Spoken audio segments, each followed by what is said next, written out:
العظيم حسبنا الله ونعم الوكيل ونعم المولى ونعم النصير أعوذ بالله من الشيطان الرجيم بسم الله الرحمن الرحيم الحمد لله الذي يؤمن الخائفين وينجي الصالحين ويذر المستكبرين ويهلك ملوكا ويستخلف آخرين والصلاة والسلام على رسول الثقلين محبوب رب المشرقين والمغربين جد الحسن والحسين نبينا سيدنا أبي القاسم محمد اللهم صل على محمد وآله الطيبين الطاهرين المعصومين لا سيما بقية الله في الأرضين روحي وأرواحنا لتراب مقدم الفداء ولعنة الله على أعدائهم أجمعين من الآن إلى قيام يوم الدين بسم الله الرحمن الرحيم رب اشرح لي صدري ويسر لي أمري واحلل عقدة من لساني يفقهوا قولي أما بعد فقد قال الله تعالى في كتابه الحكيم والقرآن المجيد يا أيها الذين آمنوا اتقوا الله وكونوا مع الصادقين صلاة محمد اللهم صل على محمد عزیزان محترم ماہ رمضان کی 13ویں شب انسان پہنچ چکی ہے اور تقریباً نصف رمضان جو ہے وہ گزرنے والا ہے. دعا مجید کی بھی آپ نے تلاوت کی. روایات میں آیا ہے کہ جو شخص ایام الفیض ماہ رمضان میں یعنی 13 کی شب 14 کی شب اور 15 کی شب میں اس دعا کی تلاوت کرے اور اگر اس کے گناہ بارش کے قطروں کے برابر ہوں اور ریگستان کے ذروں کے برابر بھی ہوں تو خدا اس کے گناہوں کو معاف کر دیتا ہے. اور اگر کسی کے اوپر قرض ہو کوئی اور مشکلات ہوں غم ہو زندگی میں تو اس دعا کی تلاوت سے اس کے یہ سارے مشکلات حل ہو سکتے ہیں. تو بہرحال غنیمت جانیں ان ایام کو اور اس دعا کی تلاوت کریں. تھوڑا سا پہلے آ جائیں گے تو یہاں پہ بھی آپ کر سکتے ہیں, نہیں تو آپ شب آپ کے پاس ہے آپ اس میں تلاوت کریں. اگر ہمارے پاس مسئلہ ہے کہ ہمارے پاس باقی سارے کاموں کے لیے ٹائم ہوتا ہے, اپنے لیے ٹائم نہیں ہے ہمارے پاس کہ ہم جو ہے وہ تھوڑا سا ٹائم ان دعاؤں کو دے دیں. ساری رات ہم بھی بیٹھ جاتے ہیں باتیں کرتے رہیں گے ساری رات, لیکن اگر دعا پڑھوانی ہو تو ہمیں مشکل ہو جاتی ہے کہ بڑی لمبی دعا ہوگی. تو بہرحال یہ ایام ہیں ہی دعاؤں کے عزیزان محترم. پھر سارا سال کس نے کتاب کھولنی, وفاتی کس نے کھولنی, دعا کون پڑھے گا. کبھی کبھی کوئی دعا ہونی بھی چاہیے بہرحال زندگی میں. شب جمعہ اگر اچھی بات ہے انسان دعا کو محل پڑھتا ہے. اللہ تعالیٰ اصل میں چاہتا ہی ہے انسان کو جوڑے رکھے کسی بہانے سے. اس کے لیے کیا ہے ہمارے معاف کر دینا, اس کے لیے نہ اس کی شان میں کوئی کمی آتی ہے, نہ اس کے کوئی خزانے کم ہو جائیں گے, نہ اس کے لیے کوئی مشکل ہو جائے گی کہ یہ کیا کیا. وہ تو چاہے انسان کو کسی ایک بہانے سے چاہتا ہے کہ کسی ایک بہانے سے میرے پاس آ جاؤ, کسی بہانے سے یاد کرو. اور تدبر کرنا بہت زیادہ ضروری ہے.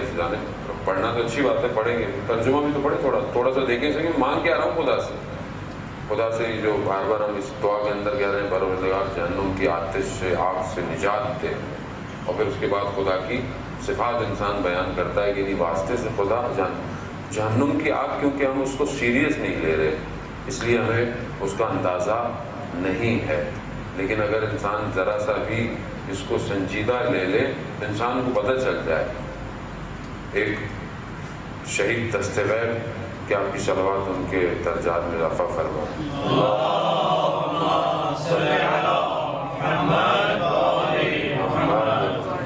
انہوں نے بھی اس واقعے کو نقل کیا, ہمارے باقی استاد نے بتایا کہ ایک عالم دین تھے اصفہان کے, انہوں نے اپنے استاد سے کہ یہ دیکھنا چاہتے تھے کہ قبر میں کیا ہوتا ہے انسان مرنے کے بعد. تو ایک وظیفہ دیا.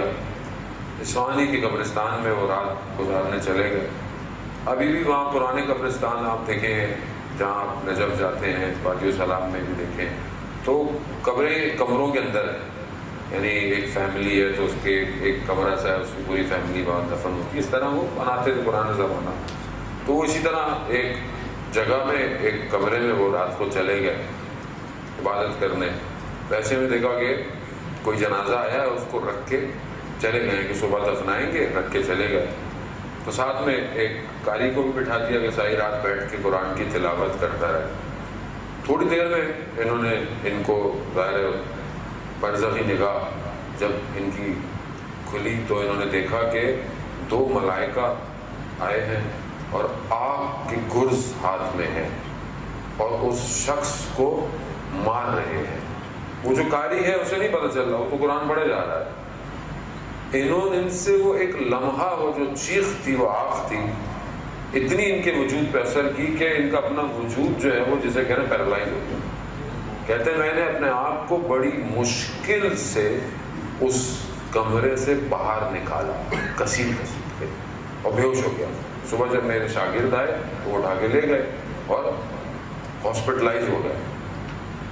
پھر وہاں وہ استاد آئے ملنے کہ تم سے ایک لمحہ برزخ کا برداشت نہیں، تو قیامت کیسے برداشت؟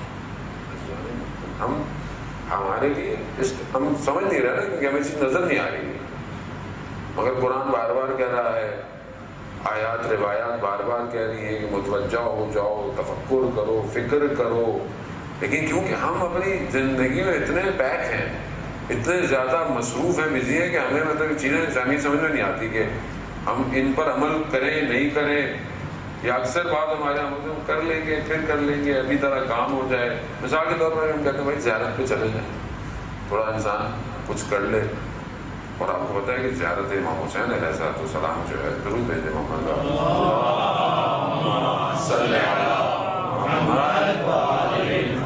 زیارت امام حسین ان زیارتوں میں سے ہے کہ روایات ہیں کہ چند سال میں انسان کے اوپر واجب ہو جاتی جانا، حتیٰ آپ اپنا سونا بیچتے ہیں، کچھ بھی بیچتے ہیں، زیارت میں جائیں ایک دفعہ، کیوں؟ یہی بچانے والی اور کچھ نہیں بچانے والا آپ کو۔ لیکن یہ ہم بعض اوقات ہم اپنے دوست احباب قریبی رشتہ دار کو سمجھاتے ہیں کہ بھائی مطلب، البتہ یہ بھی بات دوسرے، اچھا دوسرے ہمارے پاس ایک اور بہت بڑا ایکسکیوز ہے، بھائی مولا بلائیں گے تو جائیں گے۔ آپ کوشش کر ہی نہیں رہے تو مولا کہاں سے بلائیں گے؟ آپ کوشش تو کریں، ہمت تو کریں، صدق کے دل سے ارادہ تو کریں، نیت تو کریں۔ وہ گاؤں دیہات سے، پاکستان کے اور ہندوستان سے وہ سر پہ پگڑی باندھا ہوا، دھوتی پہنا ہوا زیارت پہ آ جاتا ہے، جو سارا سال اپنی فصل کی کٹائی کے پیسے جمع کرتا ہے، کہتا ہے میں نے مولا کی زیارت کرنی ہے، وہ آ سکتا ہے، ہم نہیں جا پاتے۔ کیوں؟ اصل میں ہمارے اپنے اندر سے آواز ہی نہیں نکلتی کہ میں نے جانا ہے زیارت پہ۔ چلے جائیں گے، ابھی یہ کام صحیح ہو جائے، ابھی یہ بزنس سیٹ ہو جائے۔ کتنے لوگ ہو گئے؟ کئی سال ہو گئے، کئی سال ہو گئے۔ ایسے نہیں کہ فلانا راستہ غلط، گناہ گار ہے، نعوذ باللہ کو غلط نہیں، ایسا نہیں، نارمل انسان ہے، لیکن متوجہ نہیں ہے کہ کون سی چیز آخرت میں کام آئے گی، کون سی چیز قبر میں کام آئے گی۔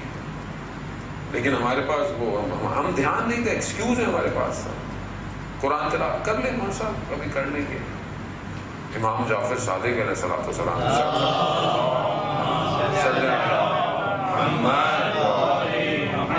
امام ارشاد فرماتے ہیں کہ عجیب ہے، یعنی یہ زندگی عجیب سزاوار ہے کہ زندگی کے انسان کی پوری زندگی گزر جائے اور انسان قرآن یاد نہ کرے، قرآن کی تعلیم حاصل نہ کرے۔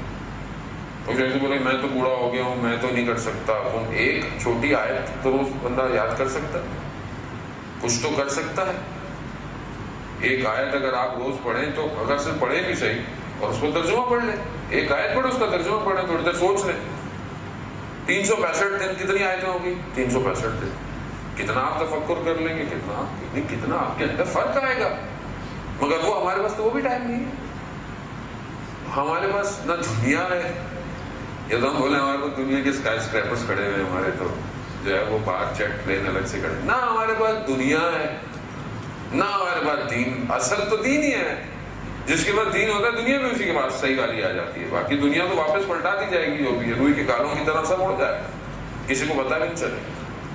لیکن کم از کم تھوڑا سا دین ہے، اسے تو لینے کی کوشش کریں، تھوڑا سا اپنے آپ کو اپ گریڈ کریں۔ میں یہ نہیں کہہ رہا خدا نخواستہ آپ لوگ اچھے لوگ نہیں یا مذہبی لوگ نہیں ہیں، یقیناً بہت اچھے ہیں، ماہ رمضان کی واجبات ادا کر رہے ہیں، روزے رکھ رہے ہیں, انفاق بھی کرتے ہوں گے, زکوٰۃ فطرہ ہم سب دیتے ہوں گے, لیکن ہم اپنے آپ کو اپ گریڈ کریں, تھوڑا سا اور بہتر ہو. خدا تو یہ نہیں کہتا کہ رک جاؤ بس جو ہے تو نہیں, انسان تو کوئی بھی کامل نہیں ہے. انسان جب تک زندہ ہے کمال کی طرف اس کی پرواز ہونی چاہیے اور ہر طرف بڑھتے رہنا چاہیے. ہم بڑھیں قرآن کو, جہاں اس مہینے کے اندر قرآن کی بہار کا مہینہ ہے. امام رضا علیہ السلام سے روایت,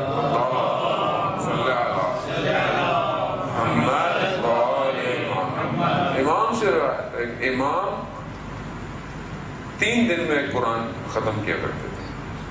اور امام کہتے ہیں کہ میں چاہوں تو اس سے زیادہ بھی کر سکتا ہوں, یہ نہیں کہ وہ نہیں کر سکتے, وہ کر سکتے ہیں, لیکن عام روایت ہے 1 دن میں 10 پارے پڑھا کرتے ہیں. بعض ہم علماء کی سیرت میں بھی دیکھتے ہیں کہ وہ بھی ائمہ کی سیرت پہ عمل کرتے ہوئے, ائمہ کے نقش و قدم پر چلتے ہوئے وہ بھی 3 دن میں قرآن ختم کیا کرتے تھے.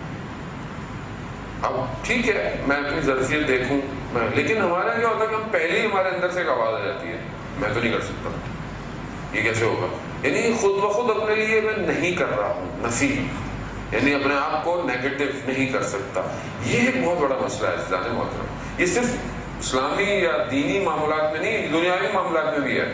کوئی کام, کوئی پروجیکٹ, کوئی ایجوکیشن, کوئی اسٹڈی, کوئی اسٹریٹجیز بنانی ہو, نہیں ہم تو نہیں کر سکتے, میں تو نہیں کر سکتا. آپ دنیاوی لوگوں کی بھی مثال لے لیں نا, جن کا شاید کو مذہب سے ہمیں نہیں پتا بہرحال, لیکن ظاہر طور پہ آپ بولے دنیاوی لوگ ہیں, لیکن آپ ان کی زندگی میں دیکھیں نا تو انہوں کی زندگی میں کامیابی اس لیے آئی ہے کہ انہوں نے اپنی زندگی کسی کام کو یہ نہیں کہا کہ نہیں ہو سکتا, ہو سکتا ہے, انہوں نے کہا, کوشش کی ہے. بڑے بڑے آپ جو دنیا میں کامیاب لوگ ہیں, ظاہراً اگر کوئی پلیئر ہے یا ہو سکتا ہے کوئی جو ہے وہ کسی بزنس مین ہے, کوئی بھی ہے, دنیاوی طور پر بھی آپ اس کو دیکھیں تو اس نے یہی کہا ہے کہ میں نے زندگی کے چیلنجز کو قبول کیا اور میں نے کہا کہ یہ ہو سکتا ہے, کیا. کتنے بڑے بڑے لوگ موجود ہیں. یہ علی بابا جو اتنی بڑی ویب سائٹ ہے جو کہ پر ڈے پتہ نہیں $1 بلین ادھر سے ادھر کر لیتا ہے, وہ جیک ما, وہ کہہ رہا ہے کئی عرصے تک کچھ بھی نہیں ہوا, کتنی نوکریاں اپلائی کی, کچھ بھی نہیں ہوا, حتیٰ کہ KFC کی بھی نوکری نہیں ملی, اس کی بھی نہیں ملی, اس کی بھی نہیں ملی, لیکن ہمت نہیں آ رہا. آج آپ دیکھیں, آج لیکچر دیتا ہے وہ بڑے بڑے لوگوں کے ساتھ بیٹھے ہیں, بڑے بڑے انٹرپرینور اس کے سامنے بیٹھے ہوئے ہیں, اور وہ بیٹھا ہوا جو ہے وہ ان کو اسٹریٹجیز بتا رہا ہے. کیوں؟ اس نے محنت کی ہے, ناکامی کو نہیں بولا, اسی کا فارمولا اس نے. پچھلے دن میں اس کی اسپیچ سن رہا تھا, اس نے کہا کہ جوانوں کے لیے بہت دیکھیں اچھی چیز تو موقع کہتے ہیں کہیں سے میں نے لے لینی چاہیے آپ کو. وہ کہتا ہے کہ جو پڑھنا ہے 20-24 سال تک پڑھو, جو بھی پروفیشن ہے, اس کے بعد اسی فیلڈ میں جاب کرو 30 سال تک, لیکن کسی بڑی کمپنی میں کہتا ہے جاب مت کرو. کیوں؟ بڑی کمپنی تمہیں سیکھنے کچھ نہیں دے گی, وہ خود پہنچی ہوئی ہے, تمہیں یوز کرے گی. چھوٹی کمپنی میں نوکری کرو, باس تمہارا اچھا ہوگا کہ تم کچھ سیکھو. کہہ رہا 30 سے 40 کے درمیان میں خود اپنا کام شروع کرو. 40 سے 50 سال تک کوئی نیا تجربہ مت کرو, بٹ اٹس ٹو لیٹ, وہ کہتا ہے. اور 50 کے بعد اپنے کام کو آنے والی نسل کو دے دو, وہ تم سے زیادہ بہتر جانتے ہیں. کتنا بہترین فارمولا اگر انسان اس پہ بھی عمل کرے. ہم تو اگر کچھ آتا ہے ہم کہتے ہیں نہیں ہم تو کسی کو نہیں دیں گے بھائی, مر جائیں گے, کسی کو کچھ نہیں دینا. مولوی تو ویسے بھی کسی کو کچھ نہیں دیتا ہو, کسی ادارے کا سربراہ بن جائے, کسی امام بارگاہ کا ٹرسٹی ہو جائے, وہ نہیں بھائی جائے گی تو میرا بچہ مولوی بنے گا, اسی کو ملے گا, کسی کو نہیں ملے گا. خوف ہے ہم لوگوں کو, خوف ہے. یہی تو ہے کہ ہم سیکھ نہیں رہے. ہم دنیاوی معاملوں میں بھی نہیں ہو سکتا, نہیں ہو سکتا. کیوں نہیں ہو سکتا؟ وہ جو اسپیس پہ روڈ سٹار بھیج رہے ہیں بیٹھے ہوئے, مطلب وہ آسمانی مخلوقات ہیں, یا بیٹھے ہوئے جو بہترین کوئی گاڑی ڈیزائن کر رہا ہے وہ کوئی آسمانی مخلوقات ہے, جو روڈ کنسٹرکٹ کر رہا ہے جو انسان ہے. انسان ہوتا بس کنسنٹریٹ کیا ہے اپنے پروفیشن کے اوپر. اللہ نے صلاحیت ہر انسان کو دی ہوئی ہے. ایسا نہیں ہے کہ مجھے کم دیا ہے آپ کو, نہیں, ہمیں سب کو دیا. یقیناً ہمارا براڈ اپ, ہمارا ماحول ہماری اس صلاحیت کو اجاگر کر دیتا ہے. بلٹ ان انسان کے اندر اللہ نے سافٹ ویئر ڈالا ہوا ہے, ہمیں اس سافٹ ویئر کو بس ایگزیکیوٹ کرنا ہوتا ہے. جب ہم دنیا میں آتے ہیں کسی بھی چیز کا, بزرگ کے ساتھ بیٹھے تھے وہ کہہ رہے تھے, اور بات بھی صحیح تھی, وہ یہ کہہ رہے تھے کہ لوگ کہتے ہیں ایجادات کچھ نہیں ہے, اور حقیقت بھی یہ سب دریافت ہیں. ایجاد نہیں کی کسی نے, چیزیں موجود تھیں. ہوا کے اندر ڈفرنٹ فریکوینسیاں موجود ہیں, انسان آیا, اس نے دریافت کیا کہ ریڈیو اس فریکوینسی پر جائے گا, موبائل کی جی ایس ایم اس پر جائے گا, جو پہلے اس سے پہلے موبائل ہوتے تھے وہ اس فریکوینسی پر جائیں گے. ایک ہی تار آپ کے گھر میں آ رہی ہے, ایک ہی تار, اسی تار کے اندر آپ کا ٹیلی فون بھی ہے, اسی تار پہ آپ کا انٹرنیٹ بھی ہے, اسی تار پہ آپ کا ٹی وی بھی. کہاں سے ڈیٹا کس طرح فلوٹ کر رہا ہے؟ کہیں اور مخلوق سے لے کر آیا ہے؟ نہیں, اسی دنیا میں وہ مٹیریل موجود تھا, اسی دنیا کے اندر یہ ساری چیزیں موجود تھی. انسان نے اس کو برائے کار لے کر آیا, ذہن سے چیزوں کو اتارا اور اس کو اپ گریڈ کر دیا. انسان یہی ساری چیزیں پہلے بھی تھی, مگر ہم نے آج اس کو دریافت کی, اور آج انسان لگا ہوا ہے ان آوازوں کو دریافت کرنے میں کہ جو تاریخ میں موجود ہیں. آوازیں موجود ہیں, میں جو کہہ رہا ہوں یہ ضائع نہیں ہوگی. یہ ابھی آپ کے کان میں آئی, آپ کے کان تک آئی, تھوڑی دیر میں آپ کے لیے غائب ہو گئی, مگر فضا میں موجود ہے. تاریخ میں اب انسان کوشش کر رہا ہے پرانی آوازیں آ جائیں, اور ہم بھی اس انتظار میں ہیں کہ جلد سے جلد غدیر خون کی آواز موجود آ جائے, کہ سب لوگوں کو پتہ چل جائے کہ من کنت مولا فہذا علی مولا. صلوات بیت محمد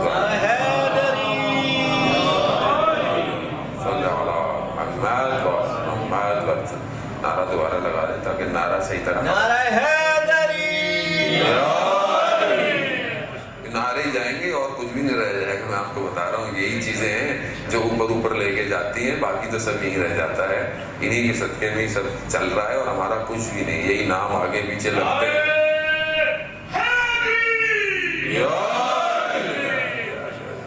خدا ساری زندگی توفیق دے کہ یہی دیکھیں, یہی صدائیں اصل ہیں, یہی وجود کی صدائیں دنیا ڈھونڈ رہی ہے, اور کل آ جائیں گی.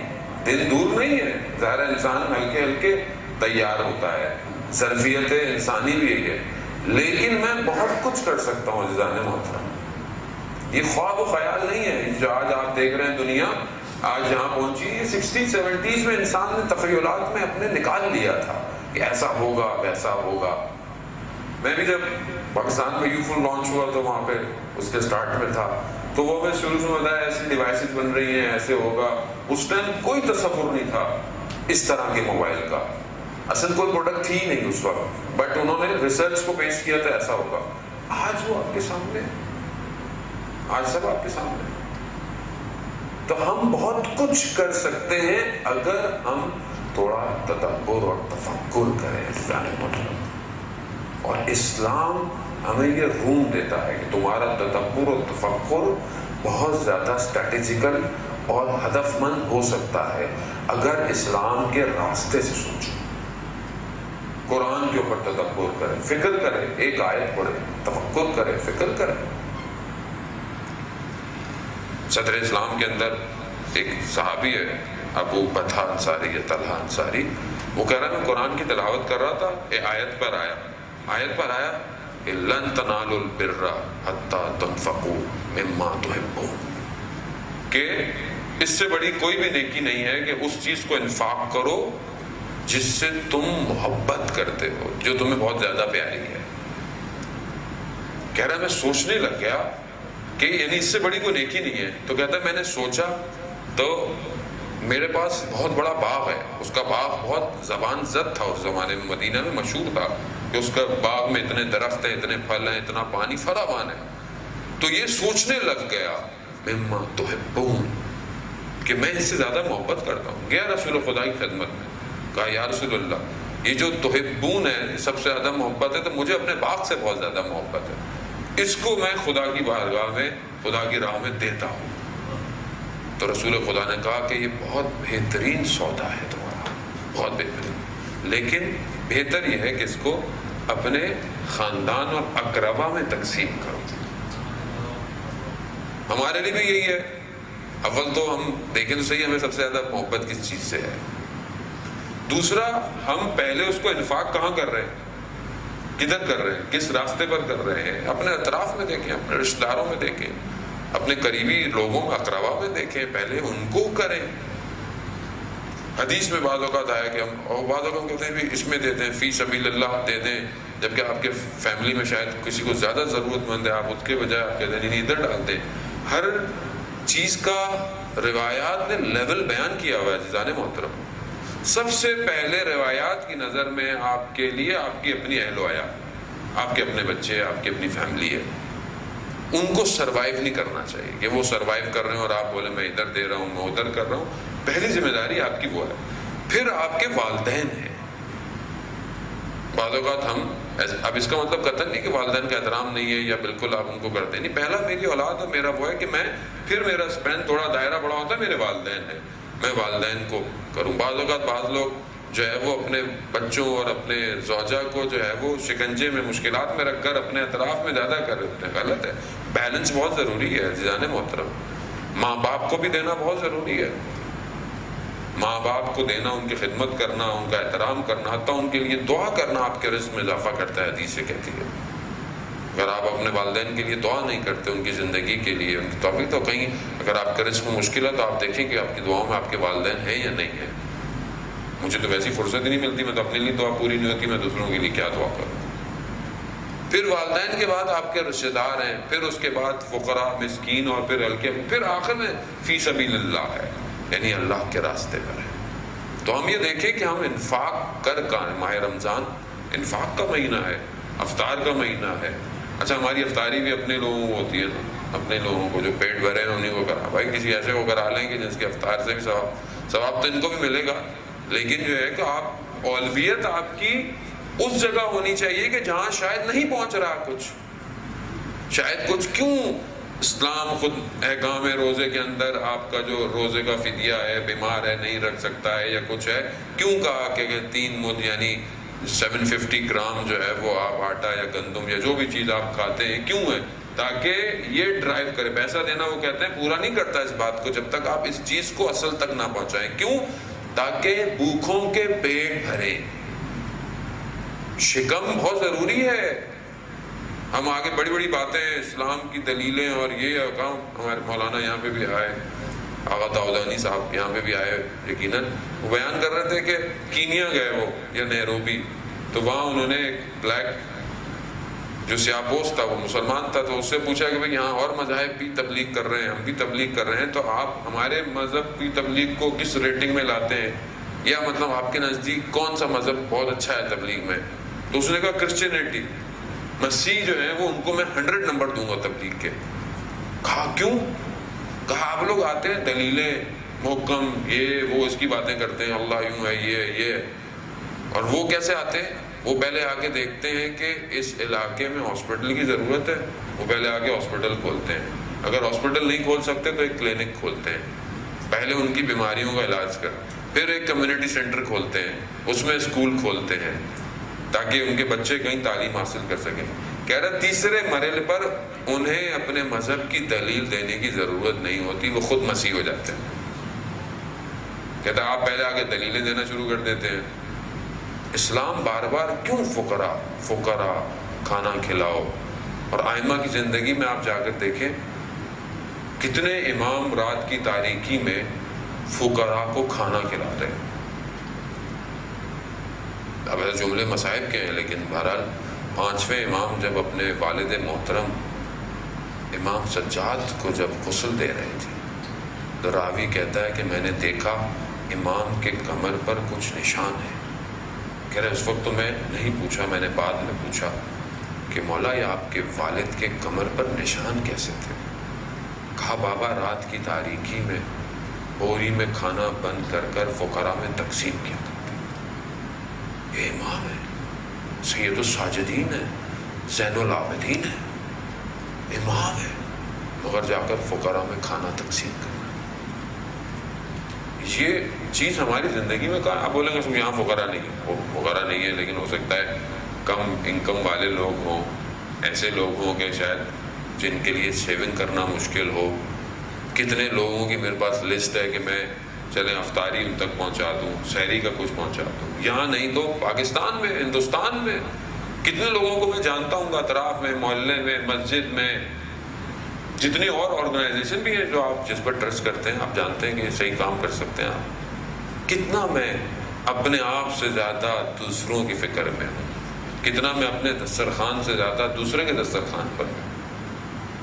عزیزان محترم ایسی ہوتا ہے جب کبھی کبھی ہمارے پاس بہرحال ہر آدمی، ہر طرح کا آدمی آتا ہے، سوال آتا ہے، جواب آتا ہے، بعض اوقات انسان ایک وقت کے کھانے میں جتنے پیسے خرچ کر دیتا ہے اس سے کہیں زیادہ کم خرچہ کسی کے مہینے کا ہے عزیزان محترم، اور یہ حقیقت ہے۔ انسان توجہ نہیں کر رہا ہوتا ان چیزوں کے اوپر، لیکن کسی کے پورے گھر کا راشن آپ کا شاید ایک وقت کا باہر کا کسی نارمل سے ہوٹل کے اچھے سے ہوٹل پہ آپ کبھی کبھی کھانا کھا لیں، وہ کسی کے ایک مہینے کا راشن ہے پورا۔ میں یہ نہیں کہتا کہ ہم نہیں کھائیں، ہم نہیں کریں جو ہم خدا نے ہمیں توفیق دی ہے، جتنی بساط دی ہے ہم کریں، لیکن ہم اپنے مال سے انفاق بھی تو کریں دوسروں کے لیے۔ ماہ رمضان میں اگر میرے اندر یہ خصلت پیدا نہ ہو پائے کہ میں اپنے مال سے انفاق کروں، فقراء کی مدد کروں، اور مولا کائنات کے ایام میں شہادت ان کے آنے والے ہیں، وہ مولا کہ جو خود رات کی تاریکی میں لوگوں کو کھانا تقسیم کیا کرتا تھا، کہ اس سے بلا تفریق کہ مذہب کیا تھا لوگوں کا، چاہے وہ یہودی تھے، چاہے وہ مسلمان تھے، کوئی بھی تھے، امام ہے۔ ہم تو یہاں پر ہمیں تو وہ سامنے والا سلام کے بعد یا علی مدد نہیں بولے تو ہم کہتے ہیں بھائی اس سے تو بات نہیں کرنی، اور اگر آپ نے سلام کیا اور اس نے بولا یا علی مدد تو کہتے ہیں نہیں وہ دوسری والی پارٹی ان کے مسئلہ ہے، میری تو سمجھ میں نہیں آتا عزیزان محترم آج ہم کس دور کے اندر ہیں۔ بھائی سلام بھی کریں، یا علی مدد بھی بولیں، یا علی مدد بھی بولیں، سلام بھی۔ ہمارے دوست ہیں اسماعیلی، ہم بہت عرصے جاب کرتے رہے ساتھ، ابھی بہت عرصے بعد ان کا میسج آیا تو ان کا تو سلام ہی یا علی مدد ہے، تو میں کیا بولوں اس کو؟ بھائی یہ اچھی بات ہے، چلو کہیں تو یا علی کو، یا کیا پتہ اسی یا علی کے چکر میں انسان بہتر ہو جائے، ہدایت پا جائے۔ یہ ہمارے بڑا مسئلہ ہے۔ بعد اگر مولانا صاحب اس کو بتائیں لوگوں کو، بھائی کیا بتائیں، بھائی بولیں یا علی مدد بولنے میں کیا پریشانی، بولنے دیں۔ وہ کہتے ہیں آگے پھر کچھ اور بولتے ہیں، وہ آپ اپنا دین اپنے پاس رکھیں، اس کا دین اس کے پاس رہنے دیں، کیا فرق پڑتا ہے جانے بہت کرو۔ کیا مولا نے اپنی زندگی میں دشمنوں کے ساتھ، ایسوں کے ساتھ، ہم تو پھر مومنین ہیں سارے، مومن آپس میں اتنے اختلاف رکھیں گے عزیزان محترم تو ہم کس طرح اس معاشرے کو تشکیل دے پائیں گے کہ جس میں امام زمانہ نے آنا ہے؟ یعنی ہم ایک دوسرے کو سلام کرنے پر مشکل ہے۔ بعد مولانا بیچارے پریشان ہوتے ہیں، کچھ پڑھ دیا پتہ نہیں یار کچھ لوگ سلام نہیں کریں گے، اور عجیب زندگی ہے یہ تو واقعی نا۔ آج کے دور کے اندر میں ایک ملک میں گیا، وہاں شریف سا جوان مجھے کہتا میں اپنے گاؤں دیہات میں تھا جب ہندوستان میں، تو آغا صاحب مجھے تو کچھ بھی نہیں پتا تھا، ہم تو اسنا عشری شیعہ تھے، صرف ہم اپنے شیعہ پہ عمل کرتے۔ میں یہاں پر آیا تو دیکھو ہمارے شیعوں کے اندر بھی کتنے سارے لوگ ہیں، میں تو پریشان ہو گیا ہوں یہاں پر آ کر، کیوں ہے ایسا؟ ایک ہی امام حسین ہے، ایک ہی رسول ہے، ایک ہی قرآن ہے، ایک ہی کتاب ہے، ایک ہی سب کچھ ہے، ایک ہی عزاداری ہے، اس پہ بھی ہم لوگ ڈسٹریبیوٹ ہیں۔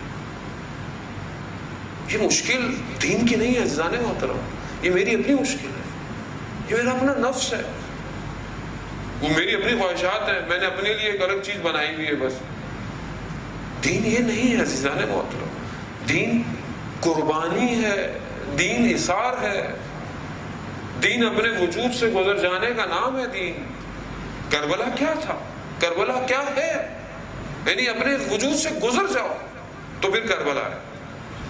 یہاں میں اپنی ذات میں اپنی نفس میں گھٹا رہوں، بیٹھا رہوں، یہ کربلا تو نہیں ہے۔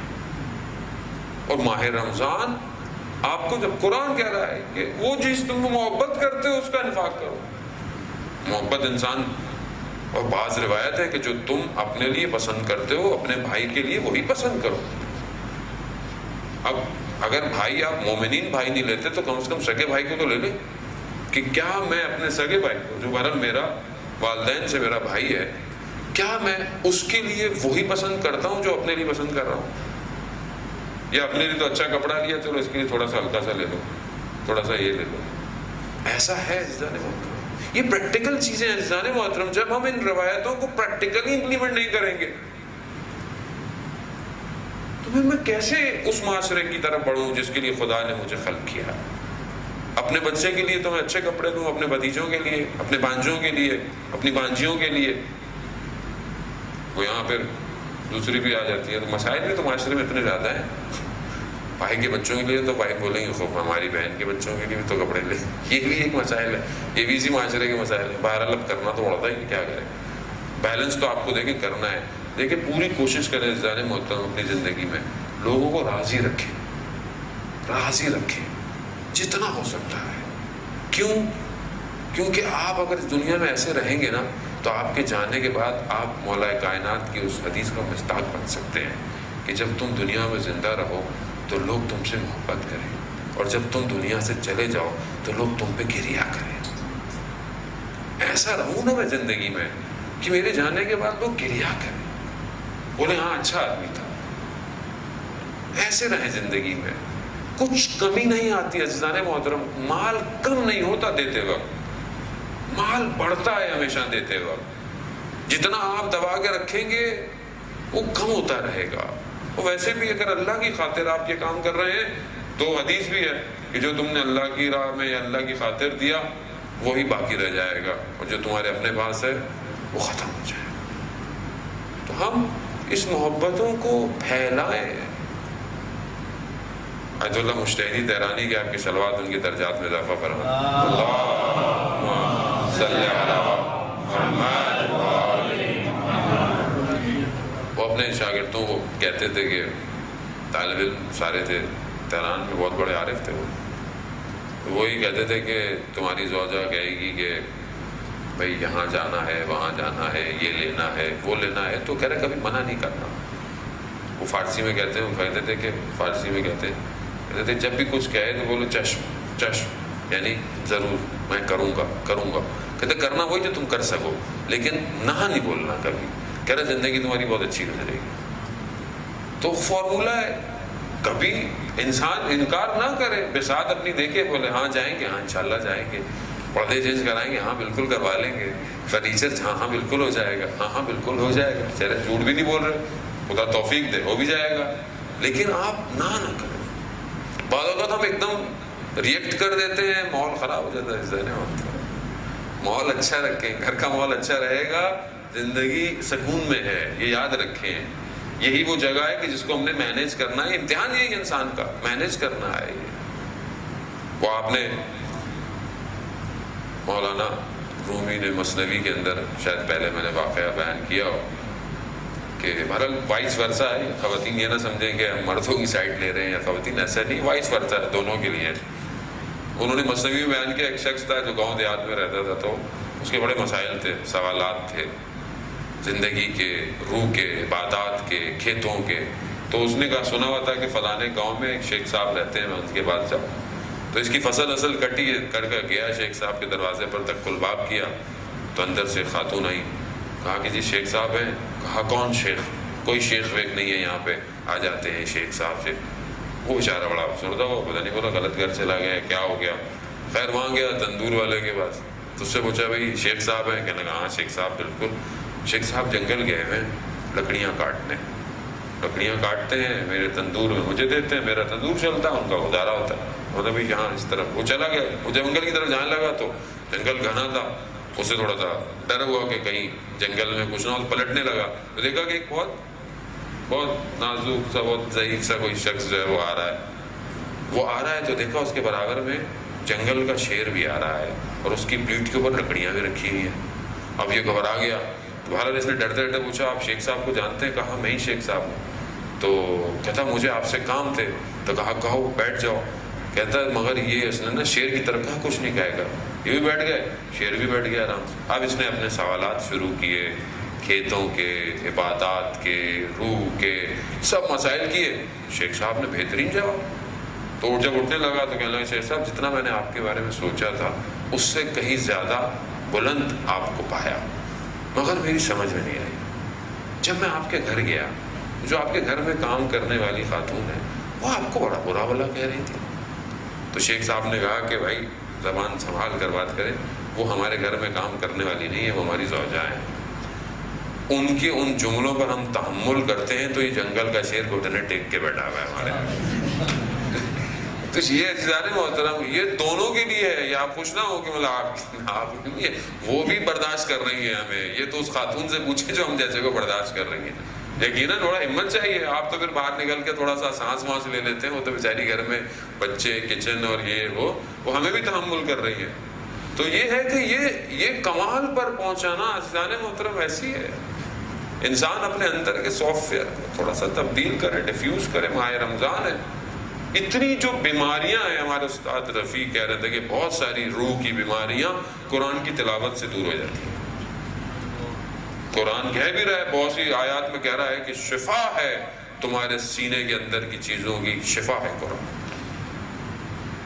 لیکن میں کتنی حسد، کینہ، بغض، ہر چیز کی وہ کہہ رہے ہیں بیماری، حتیٰ سر میں درد ہے، فلانی آیت پڑھیں، سر پہ ہاتھ رکھ کے فلانی جگہ درد ہے۔ آپ کتابوں میں دیکھیے جو ائمہ سے روایات آئی ہوئی ہیں ہر صورت کے لیے، رزق میں اضافہ چاہتے ہیں سورہ واقعہ کی رات کو تلاوت کیا کریں۔ آیت اللہ عظمہ بہجت رضوان اللہ تعالیٰ علیہ کہ آپ کی صلوات ان کے درجات میں اضافہ فرمائے۔ صلی علی محمد۔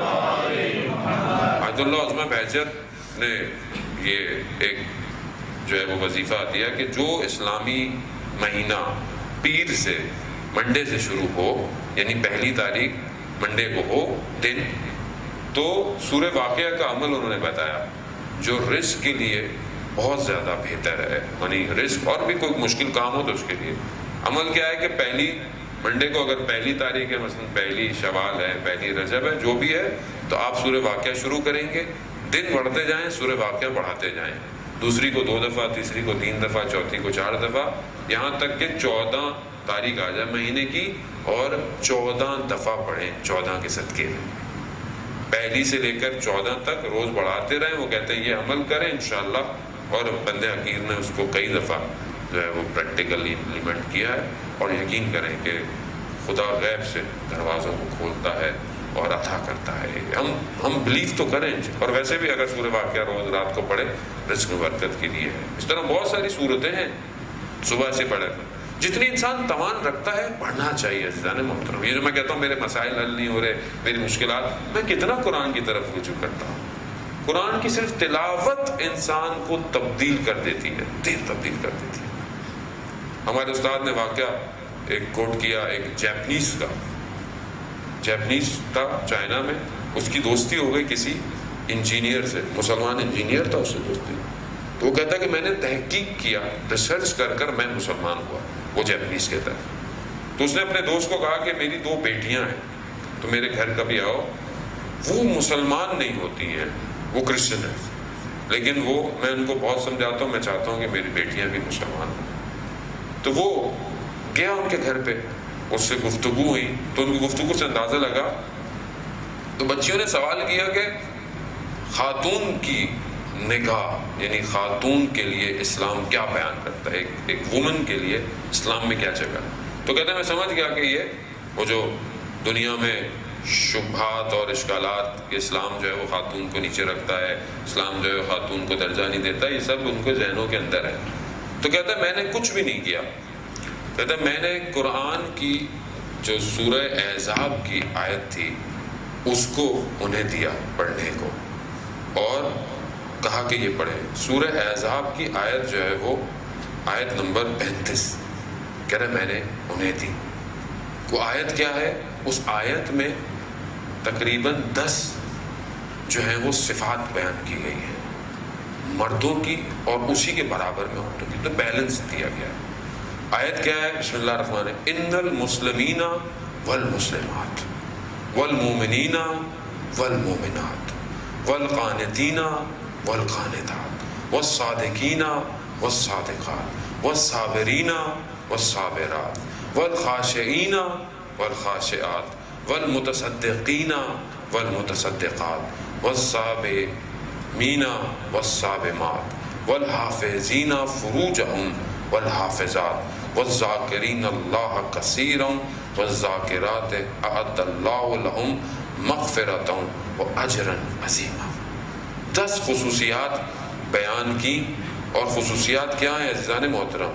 میں ترجمہ جلدی سے آپ کی نظر میں کہ جو لوگ خدا کے آگے سر اطاعت خم کرنے والے ہیں، یہ پہلے اس کا پس منظر ہے۔ پھر یہ جو آیت ہے، مسلمان مرد مسلمان عورتیں، مومن مرد مومن عورتیں، فرمان بردار مرد فرما بردار عورتیں، اور راست باز یعنی سچ بولنے والے مرد سچ بولنے والی عورتیں، صبر کرنے والے مرد صبر کرنے والی عورتیں، خاشعین فروتن یعنی جھکنے والے قانے مرد قانے عورتیں، خیرات کرنے والے مرد خیرات کرنے والی عورتیں، اور روزہ رکھنے والے مرد، روزہ رکھنے والی عورتیں، اور اپنی شرم گاؤں کی حفاظت کرنے والے مرد اور عورتیں، اور کثرت خدا سے یاد کرنے والے مرد اور کثرت سے یاد کرنے والی عورتیں، کچھ شک نہیں کہ ان کے لیے خدا نے بخشش اور اجر